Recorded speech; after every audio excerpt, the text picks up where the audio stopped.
Catus, Maximus here, this time with a quick review of one of my new favorite breaker bars.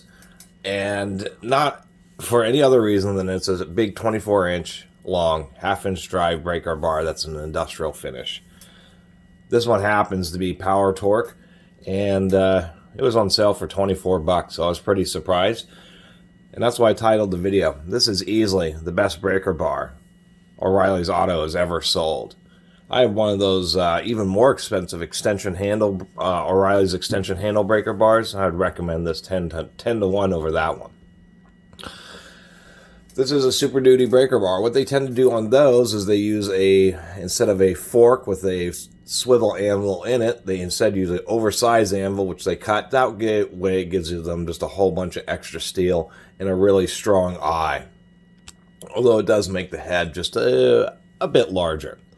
What I do find interesting on this one is they have this warning. Well, when I get that the right way, max torque 500 foot-pounds. So they're rating this for a quarter ton. Where I get some of my quotations, especially half-inch drive strengths of 800 foot-pounds for a good quality half-inch drive, is actually from just a quick magazine article.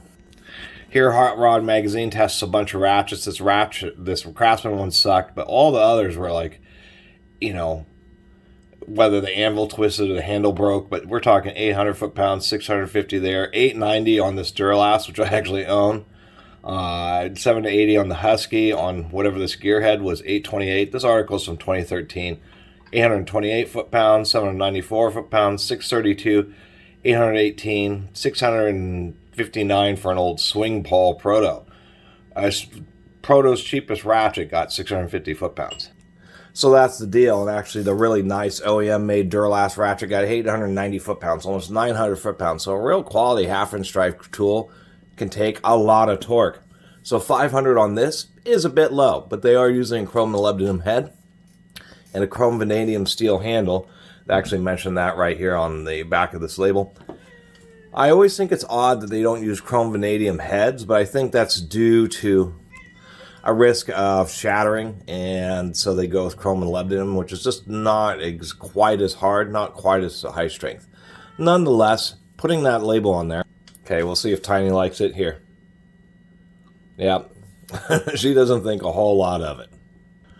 So at least what it does is they're willing to advertise that this is going to take at least 500 foot-pounds, which is pretty low for a half-inch drive. And probably will fail somewhere around that 650 range is what I'm suspecting. And I watched a few YouTube videos, and really, it turns out tool warranties are a real hit and miss for a lot of people, and I've become much less confident. Part of the reason I own like big 3/4 inch drive is because I personally not had great luck with tool warranties, but apparently O'Reilly's is pretty good with their tools. If you use this and you shear off the anvil, they should just be able to replace it. Or they should just replace it without much hassle, not like Home Depot or Lowe's or something where they're just giving you a huge hassle. It actually seems those big home improvement stores are some of the worst to deal with warranties, especially if you like forgot your receipt or have some 5 or 10-year-old Husky tool. They basically tell you to take a hike. Anyway, that's enough of my rantiness. This thing is pretty cool. Compared to Harbor Freight for like 20 bucks for slightly cheaper, has a similar big 24-inch I'll call this a swivel head breaker bar. But this PowerTorque, I think, is definitely better just because I really like the industrial finish, and technically tools with an industrial finish are a little bit stronger. When you chrome plate tools, there's a chemical reaction that occurs that helps the chrome stick to the underlying steel. But it does something with the hydrogen that's in the steel, causing it to become more brittle. That's one of the reasons why impact tools are carbon finish, is because they want to not have any embrittlement, especially at the surface, which could lead to a crack. I kind of like the idea of that. I also like the industrial finish because it just has a little bit of a texture, kind of like a really fine sandpaper. If you were to equivalent this to sandpaper, it'd probably be around 600 grit to 1,000 grit. But it does. It gives you just a bit of extra grip. It doesn't show dirt and grime quite like chrome tools do. And it's pretty rare to find. A lot of times you will find an industrial finish on the head of these style breaker bars. kind of like my large Capri and Tecton breaker bars, but not the whole thing. So I do like that. I think it looks great. Probably the biggest criticism is the handle is just a bit sharp right there, right on the edge. They could have rounded that a little bit better. Otherwise, not too bad. The head seems to be proportionately sized, although I don't know. I have a Mac V18F here, so this is Mac's 18-inch swivel head. Mac did put in a 1/2-inch drive extension. I wish they would have done that with this. I think that should be standardized among a lot of tools because it makes them more useful, because now your breaker bar is also an extension in a pinch. But if we look at, say, the size of the head compared to the 18-inch Mac, I mean, I'm sure the Mac is using a bit better steel, but we can see the head is just a little bit larger than the Mac, and probably about the same thickness, maybe just a touch thicker at the neck. So proportionally, if all things are being equal, meaning equally good quality steel, equally heat treated, this thing should be easily as strong, if not a little bit stronger. I was trying to do some testing between this and this to get handle deflection, and surprisingly enough, it felt like this PowerTorque was, even though it was longer, the handle was bending just a little bit less than the Mac. And we can see that the handle, well, it's kind of hard to see, but the steel here on the PowerTorque is just a little bit thicker than the steel on the Mac, and so that also makes sense for its size.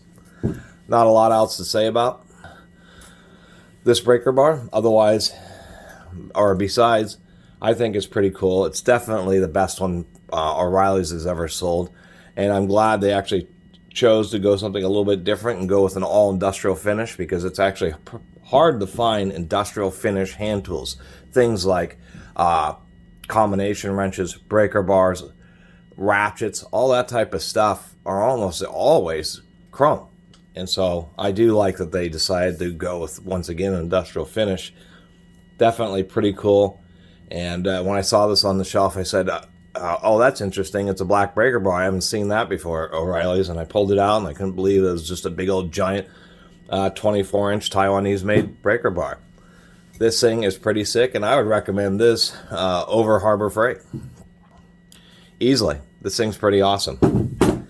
Anyway, I really appreciate everybody who's been watching and subscribing. And if, oh, I forgot.